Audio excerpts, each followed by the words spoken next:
This episode of Sleepy is proudly sponsored by Shopify. When I first started this show and started podcasting in general, I learned a lot of stuff the hard way. Writing, editing, recording, producing, marketing, social media. It was a lot to start doing this, and while I love knowing how to do all those things now, I definitely would have loved to know about tools that would have made my life simpler, like I do today. Tools that make my business and my life just run smoother.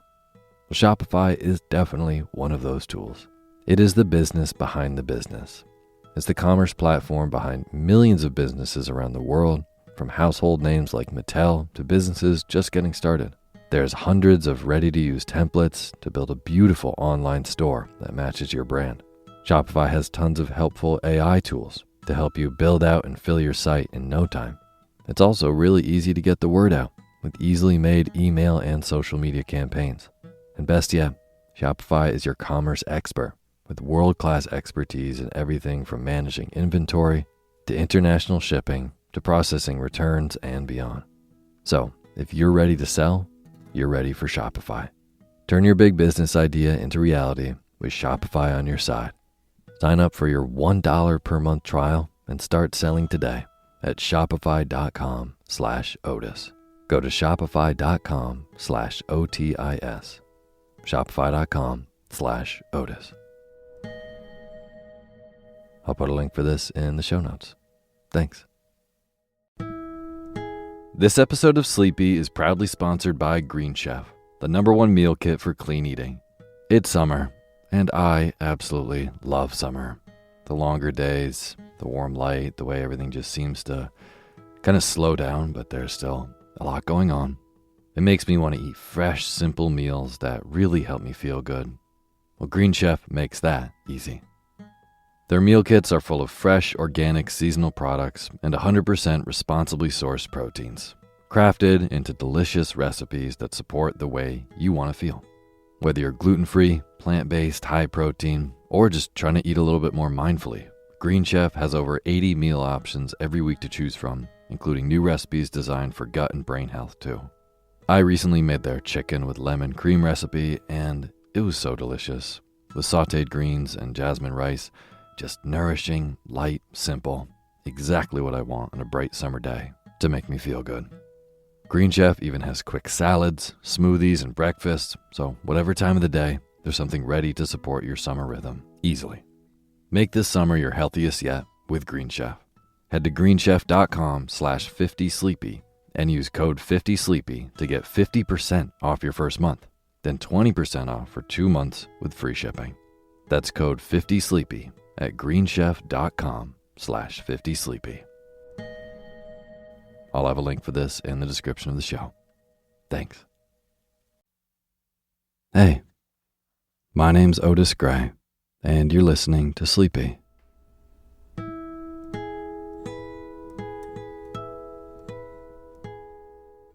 A podcast where I read old books to help you get to sleep. And this is a midweek short story for you.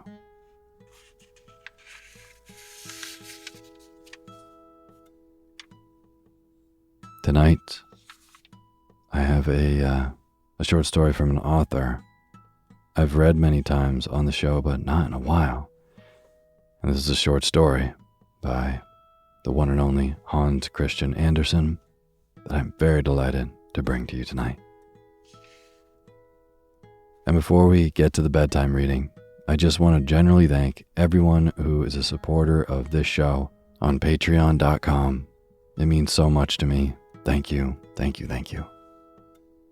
And if you're listening and you have no idea what I'm talking about, Patreon is a lovely website that allows you to directly support the people who make the stuff that you like in exchange for cool perks.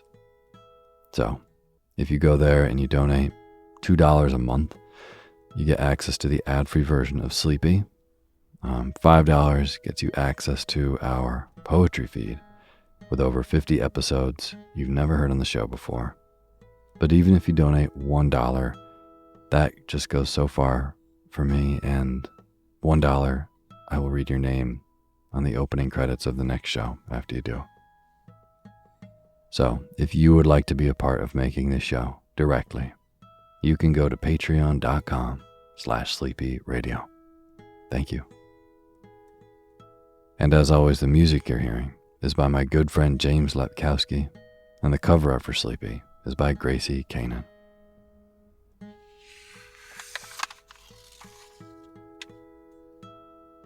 Well, tonight, as I said, I have a lovely little story by the one and only Hans Christian Andersen,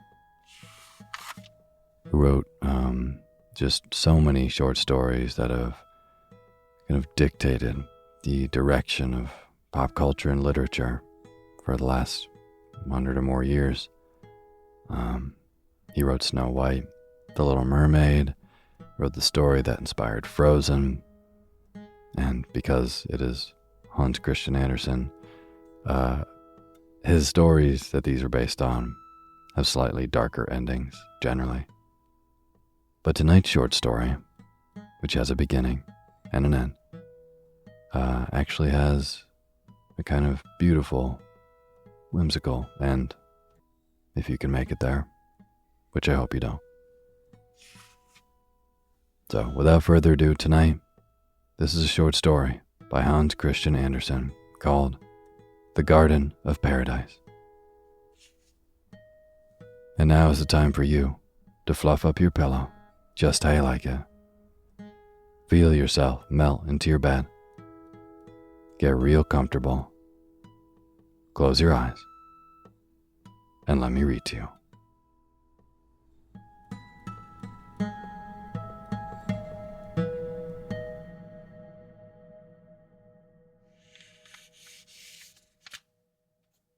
The Garden of Paradise.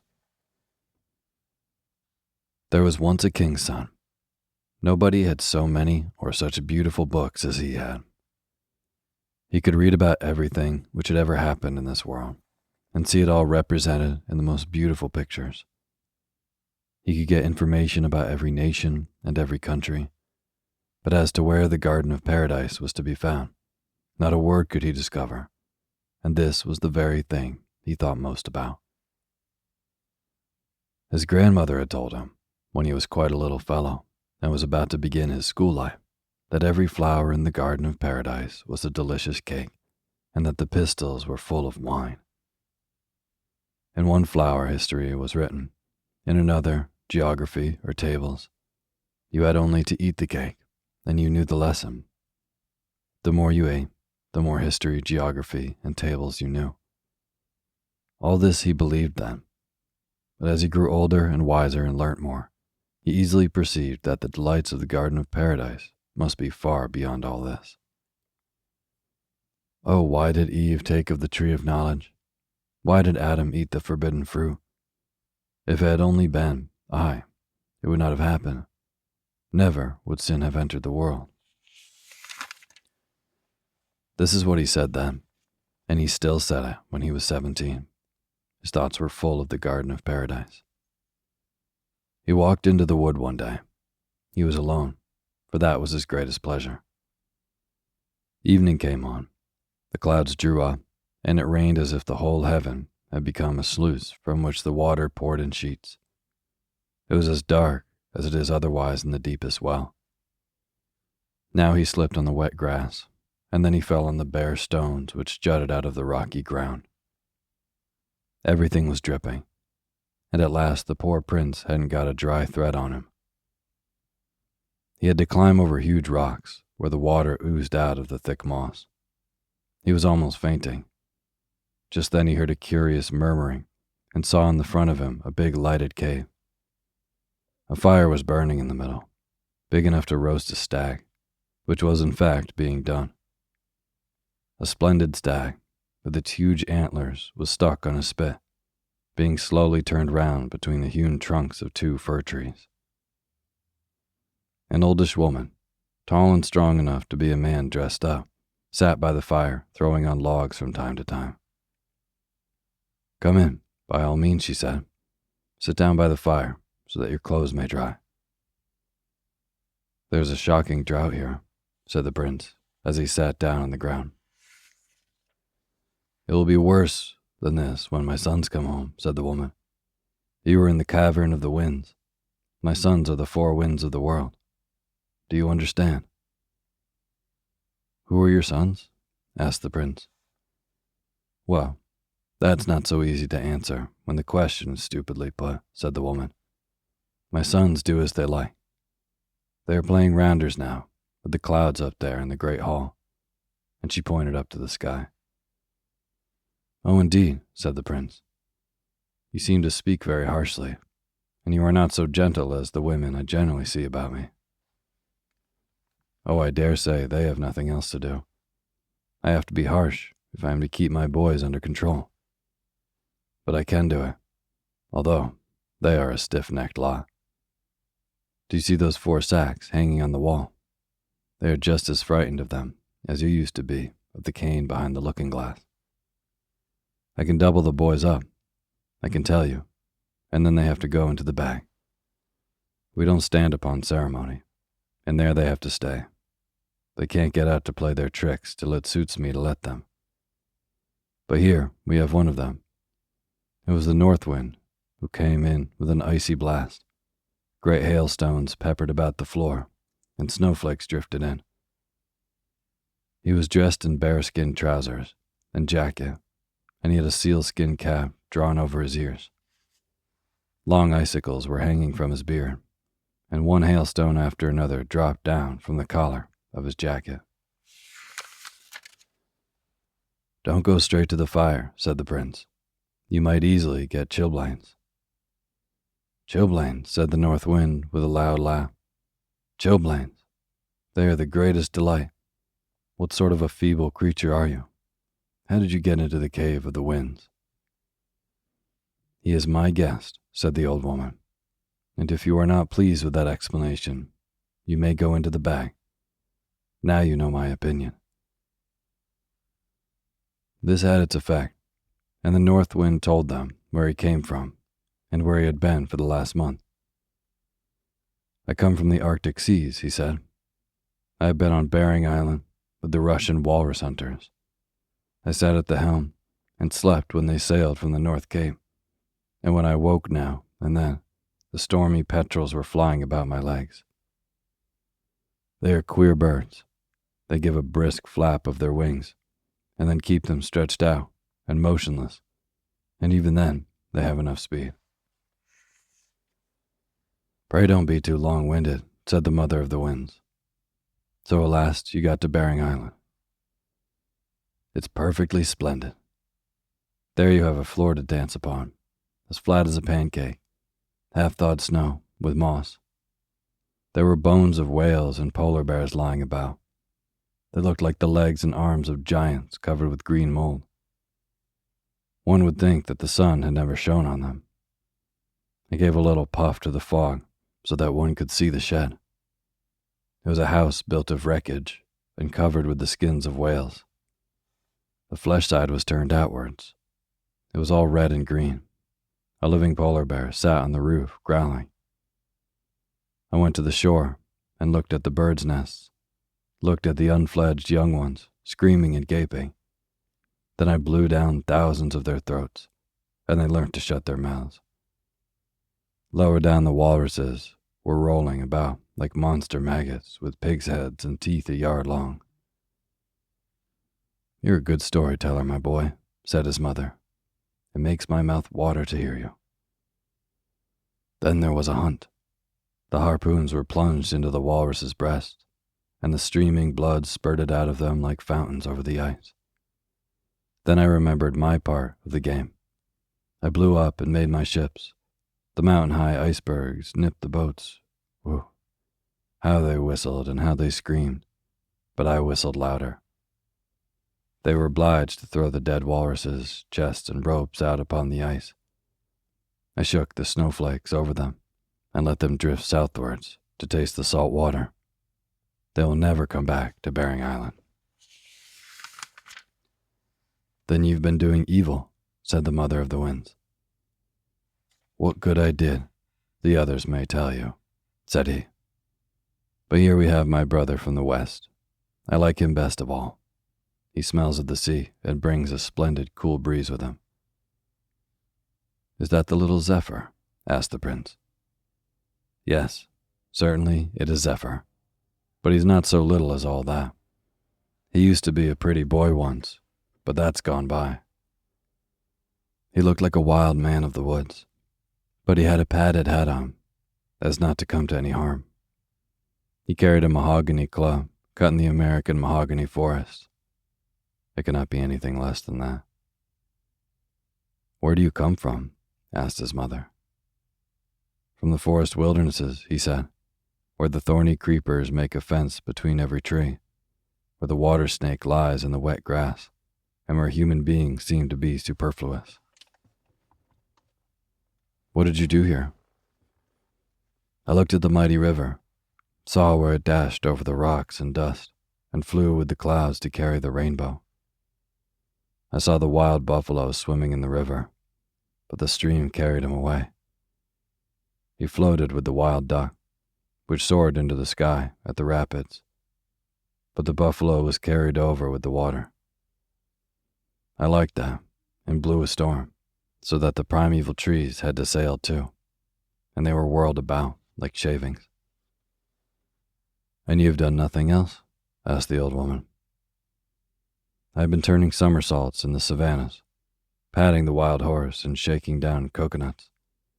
Oh yes, I have plenty of stories to tell, but one need not tell everything. You know that very well, old woman. And then he kissed his mother so heartily that she nearly fell backwards. He was indeed a wild boy. The south wind appeared now, in a turban and a flowing Bedouin's cloak. It is fearfully cold in here, he said, throwing wood on the fire. It is easy to see that the north wind got here first. It is hot enough here to roast a polar bear, said the north wind. You are a polar bear yourself, said the south wind. Do you want to go into the bag? Asked the old woman. Sit down on that stone and tell us where you have been. In Africa, mother, he answered. I have been chasing the lion with the Hottentots in Kaffirland. What grass there is on those plains, as green as an olive. The gnu was dancing about, and the ostriches ran races with me. I am still the fastest. I went to the desert with its yellow sand. It looks like the bottom of the sea. I met a caravan. They were killing their last camel to get water to drink, but it wasn't much they got. The sun was blazing above, and the sand burning below. There were no limits to the outstretched desert. Then I burrowed into the fine, loose sand and whirled it up in great columns. That was a dance. You should have seen how despondently the dromedary stood, and the merchant drew his caftan over his head. He threw himself down there before me, as if I had been Allah, his God.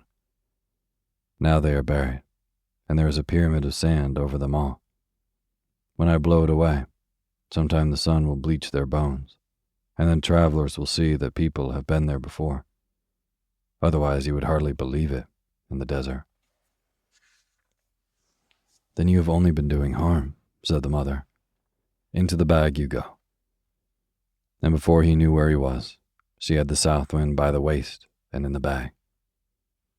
It rolled about on the ground, but she sat down upon it, and then I had to be quiet. Your sons are lively fellows, said the prince. Yes, indeed, she said, but I can master them. Here comes the fourth. It was the east wind, and he was dressed like an Easterner. Oh, have you come from that quarter? Said his mother. I thought you had been in the Garden of Paradise. I'm only going there tomorrow, said the east wind. It'll be 100 years tomorrow since I've been there. I've just come from China, where I danced round the porcelain tower till all the bells jingled. The officials were flogged in the streets. The bamboo canes were broken over their shoulders, and there were all people ranging from the first to the 9th rank. They shrieked, "Many thanks, father and benefactor," but they didn't mean what they said, and I went on ringing the bells and singing. You're quite uproarious about it, said the old woman. It's a good thing you are going to the Garden of Paradise tomorrow. It always has a good effect on your behavior. Mind you drink deep of the well of wisdom, and bring a little bottleful home to me." "That I will," said the east wind. "But why have you put my brother from the south into the bag? Out with him. He must tell me about the phoenix. The princess always wants to hear about that bird when I can call every 100 years. Open the bag. Then you'll be my sweetest mother, and I'll give you 2 pockets full of tea, as green and fresh as when I picked it." "Well, for the sake of the tea, and because you are my darling, I will open the bag." She did open it, and the south wind crept out, but he was quite crestfallen because the strange prince had seen his disgrace. "Here is a palm leaf for the princess," said the south wind. "The old phoenix, the only one in the world, gave it to me. He has scratched his whole history on it with his bill, for the 100 years of his life, and she can read it for herself. I saw how the phoenix set fire to his nest and sat on it while it burnt, like the widow of a Hindu. Oh, how the dry branches crackled, how it smoked, and what a smell there was. At last it all burst into flame. The old bird was burnt to ashes, but his egg lay glowing in the fire. It broke with a loud bang, and the young one flew out. Now it rules over all the birds, and is the only phoenix in the world. He bit a hole in the leaf I gave you. That is his greeting to the princess." "Let us have something to eat now," said the mother of the winds, and they all sat down to eat the roast stag, and the prince sat by the side of the east wind, so they soon became good friends. "I say," said the prince, "just tell me, who is this princess, and where is the garden of paradise?" "Oh no," said the east wind. "If that is where you want to go, you must fly with me tomorrow. But I may as well tell you that no human being has been there since Adam and Eve's time. You know all about them, I suppose, from your Bible stories." "Of course," said the prince. When they were driven away, the Garden of Eden sank into the ground, but it kept its warm sunshine, its mild air, and all its charms. The queen of the fairies lives there. The island of bliss, where death never enters, and where living is a delight, is there. Get on my back tomorrow, and I will take you with me. I think I can manage it. But you mustn't talk now. I want to go to sleep." When the prince woke up in the early morning, he was not a little surprised to find that he was already high above the clouds. He was sitting on the back of the east wind, who was holding him carefully. They were so high up that woods and fields, rivers and lakes looked like a large colored map. "Good morning," said the east wind. "You may as well sleep a little longer, for there is not much to be seen in this flat country below us, unless you want to count the churches. They look like chalk dots on the green board." He called the fields and meadows the green board. "It was very rude of me to leave without saying goodbye to your mother and brothers," said the prince. "One is excused when one is asleep," said the east wind, and they flew on faster than ever. You could mark their flight by the rustling of the trees as they passed over the woods, and whenever they crossed a lake or the sea, the waves rose and the great ships dipped low down in the water like floating swans. Towards evening, the large towns were amusing as it grew dark, with all their lights twinkling now, here, there, just as when one burns a piece of paper and sees all the little sparks like children coming home from school. The prince clapped his hands, but the east wind told him he had better leave off and hold tight, or he might fall and find himself hanging onto a church steeple. The eagle in the great forest flew swiftly, but the east wind flew more swiftly still. The Cossack on his little horse sped fast over the plains, but the prince sped faster still. "Now you can see the Himalayas," said the east wind. They are the highest mountains in Asia. We shall soon reach the Garden of Paradise."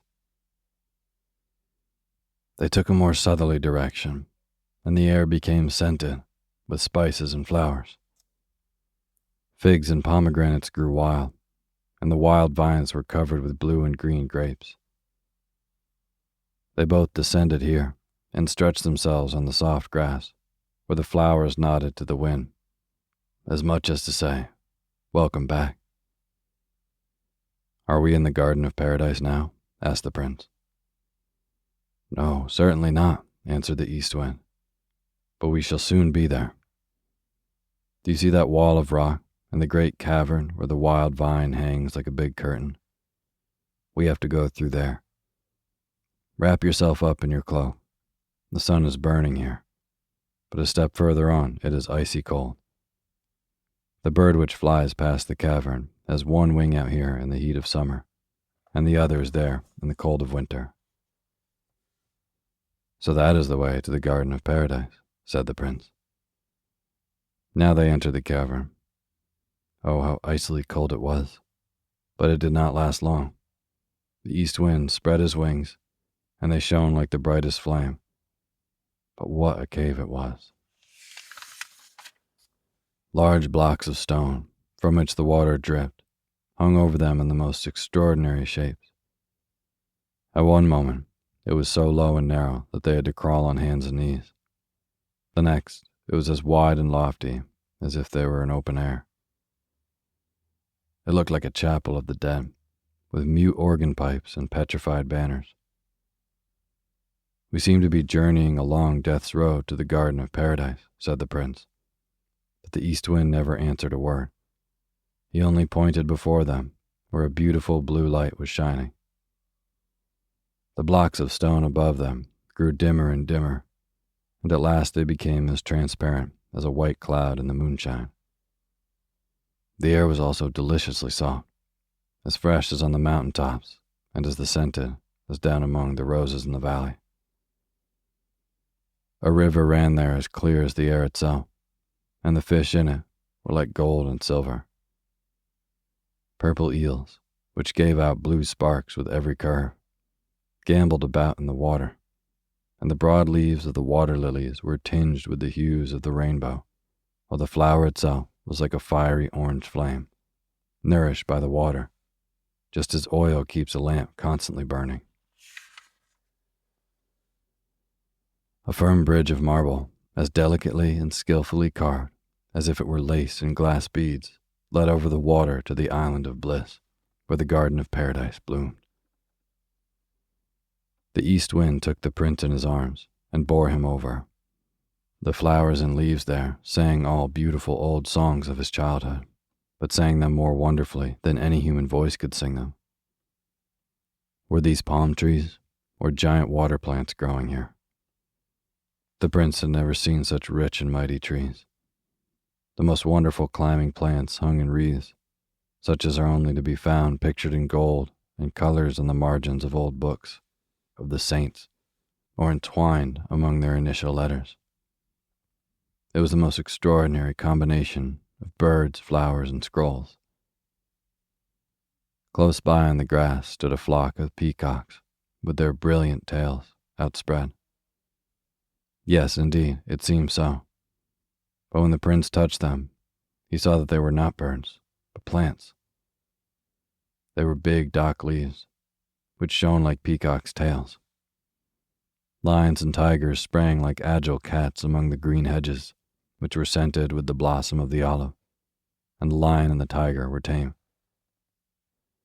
The wild dove, glistening like a pearl, beat the lion's mane with his wings, and the antelope, otherwise so shy, stood by nodding, just as if he wanted to join the game. The fairy of the garden now advanced to meet them. Her garment shone like the sun, and her face beamed like that of a happy mother rejoicing over her child. She was young and very beautiful, and was surrounded by a band of lovely girls, each with a gleaming star in her hair. When the east wind gave her inscribed leaf from the phoenix, her eyes sparkled with delight. She took the prince's hand and led him into her palace, where the walls were the color of the brightest tulips in the sunlight. The ceiling was one great shining flower, and the longer one gazed into it, the deeper the calyx seemed to be. The prince went to the window, and looking through one of the panes saw the tree of knowledge, with the serpent and Adam and Eve standing by. "Are they not driven out?" he asked, and the fairy smiled and explained that time had burned a picture into each pane, but not of the kind one usually sees. They were alive. The leaves on the trees moved, and people came and went like the reflections in a mirror. Then he looked through another pane, and he saw Jacob's dream, with the ladder going straight up into heaven, and angels with great wings were fluttering up and down. All that had ever happened in this world lived and moved on these window panes. Only time could imprint such wonderful pictures. The fairy smiled and led him into a large, lofty room, the walls of which were like transparent paintings of faces, one more beautiful than the other. These were millions of the blessed who smiled and sang, and all their songs melted into one perfect melody. The highest ones were so tiny that they seemed smaller than the very smallest rosebud, no bigger than a pinpoint in a drawing. In the middle of the room stood a large tree, with handsome drooping branches, golden apples, large and small, hung like oranges among its green leaves. It was the tree of knowledge, of whose fruit Adam and Eve had eaten. From every leaf hung a shining red drop of dew. It was as if the tree wept tears of blood. "Now let us get into the boat," said the fairy. "We shall find refreshment on the swelling waters. The boat rocks, but it does not move from the spot. All the countries of the world will pass before our eyes." It was a curious sight to see the whole coast move. Here came lofty snow-clad Alps, with their clouds and dark fir trees. The horn echoed sadly among them, and the shepherd yodeled sweetly in the valleys. Then, banyan trees bent their long, drooping branches over the boat. Black swans floated on the water, and the strangest animals and flowers appeared on the shore.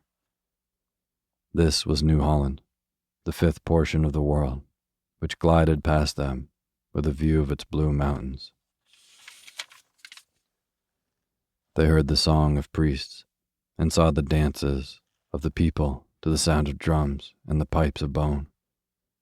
The pyramids of Egypt reaching to the clouds with fallen columns and sphinxes half buried in sand, next sailed past them. Then came the aurora borealis, blazing over the peaks of the north. There were fireworks which could not be imitated. The prince was so happy and saw 100 times more than we have described. "Can I stay here always?" he asked. "That depends upon yourself," answered the fairy. "If you do not, like Adam, allow yourself to be tempted to do what is forbidden, you can stay here always." "I will not touch the apples on the tree of knowledge," said the prince. "There are thousands of other fruits here as beautiful.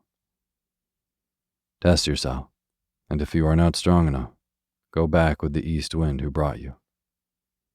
He is going away now, and will not come back for 100 years. The time will fly in this place like 100 hours, but that is a long time for temptation and sin. Every evening when I leave you, I must say, 'Come with me,' and I must beckon to you. But stay behind. Do not come with me, for every step you take, your longing will grow stronger. You will reach the hall where grows the tree of knowledge. I sleep beneath its fragrant, drooping branches. You will bend over me, and I must smile, but if you press a kiss upon my lips, paradise will sink deep down into the earth, and it will be lost to you. The sharp winds of the wilderness will whistle round you. The cold rain will drop from your hair. Sorrow and labor will be your lot." "I will remain here," said the prince. And the east wind kissed him on the mouth and said, "Be strong. Then we shall meet again in 100 years. Farewell, farewell, farewell." And the east wind spread his great wings. They shone like poppies at the harvest time, or the northern lights in a cold winter. "Goodbye, goodbye," whispered the flowers. Storks and pelicans flew in a line like waving ribbons, conducting him to the boundaries of the garden. "Now we begin our dancing," said the fairy. "At the end, when I dance with you, as the sun goes down, you will see me beckon to you and cry, 'Come with me,' but do not come. I have to repeat it every night for 100 years. Every time you resist, you will grow stronger, and at last you will not think of following. Tonight is the first time. Remember my warning." And the fairy led him into a large hall of white transparent lilies. The yellow stamens in each formed a little golden harp, which echoed the sound of strings and flutes. Lovely girls, slender and lissom, dressed in floating gauze, which revealed their exquisite limbs, glided in the dance, and sang of the joy of living, that they would never die, and that the garden of paradise would bloom forever. The sun went down, and the sky was bathed in golden light, which gave the lilies the effect of roses. And the prince drank the foaming wine handed to him by the maidens. He felt such joy as he had never known before. He saw the background of the hall opening where the tree of knowledge stood in radiancy which blinded him. The song proceeding from it was soft and lovely, like his mother's voice, and she seemed to say, "My child, my beloved child." Then the fairy beckoned to him and said so tenderly, "Come with me," that he rushed towards her, forgetting his promise, forgetting everything on the first evening, that she smiled and beckoned to him. The fragrance in the scented air around grew stronger. The harp sounded sweeter than ever, and it seemed as if the millions of smiling heads in the hall, where the tree grew, nodded and sang, "One must know everything. Man is lord of the earth." There were no longer tears of blood which fell from the tree. It seemed to him that they were red shining stars. Come with me," spoke those trembling tones, and at every step, the prince's cheeks burnt hotter and hotter, and his blood coursed more rapidly. "I must go," he said. "It is no sin. I must see her asleep. Nothing will be lost if I do not kiss her, and that I will not do. My will is strong." The fairy dropped her shimmering garment, drew back the branches, and a moment after was hidden within their depths. "I have not sinned yet," said the prince, "nor will I." Then he drew back the branches. There she lay asleep already, beautiful as only the fairy in the garden of paradise can be. She smiled in her dreams. He bent over her and saw the tears welling up under her eyelashes. "Do you weep for me?" he whispered. "Weep not, beautiful maiden. I only now understand the full bliss of paradise. It surges through my blood and through my thoughts. I feel the strength of the angels and of everlasting life in my mortal limbs. If it were to be everlasting night to me, a moment like this were worth it." And he kissed away the tears from her eyes. His mouth touched hers. Then came a sound like thunder, louder and more awful than any he had ever heard before, and everything around collapsed. The beautiful fairy, the flowery paradise sank deeper and deeper. The prince saw it sink into darkness of night. It shone far off like a little tiny twinkling star. The chill of death crept over his limbs. He closed his eyes and lay long as if dead. The cold rain fell on his face, and the sharp wind blew around his head, and at last his memory came back. "What have I done?" he sighed. I have sinned like Adam, sinned so heavily that paradise has sunk low beneath the earth. And he opened his eyes. He could still see the star, the faraway star which twinkled like paradise. It was the morning star in the sky. He got up and found himself in the wood near the cave of the winds, and the mother of the winds sat by his side. She looked angry and raised her hand. "So soon as the first evening," she said. "I thought as much. If you were my boy, you should go into the bag." "Ah, he shall soon go there," said Death. He was a strong old man, with a scythe in his hand and great black wings. "He shall be laid in a coffin, but not now. I only mark him, and then leave him for a time to wander about on earth, to expiate his sin, and to grow better. I will come sometime. When he least expects it, I shall come back, lay him in a black coffin, put it on my head, and fly to the skies. The garden of paradise blooms there too, and if he is good and holy, he shall enter into it.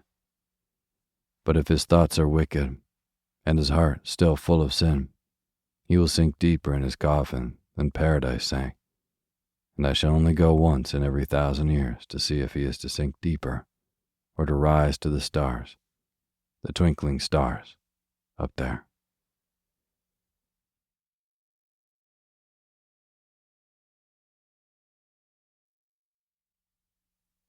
Thank you for listening to Sleepy. Good night.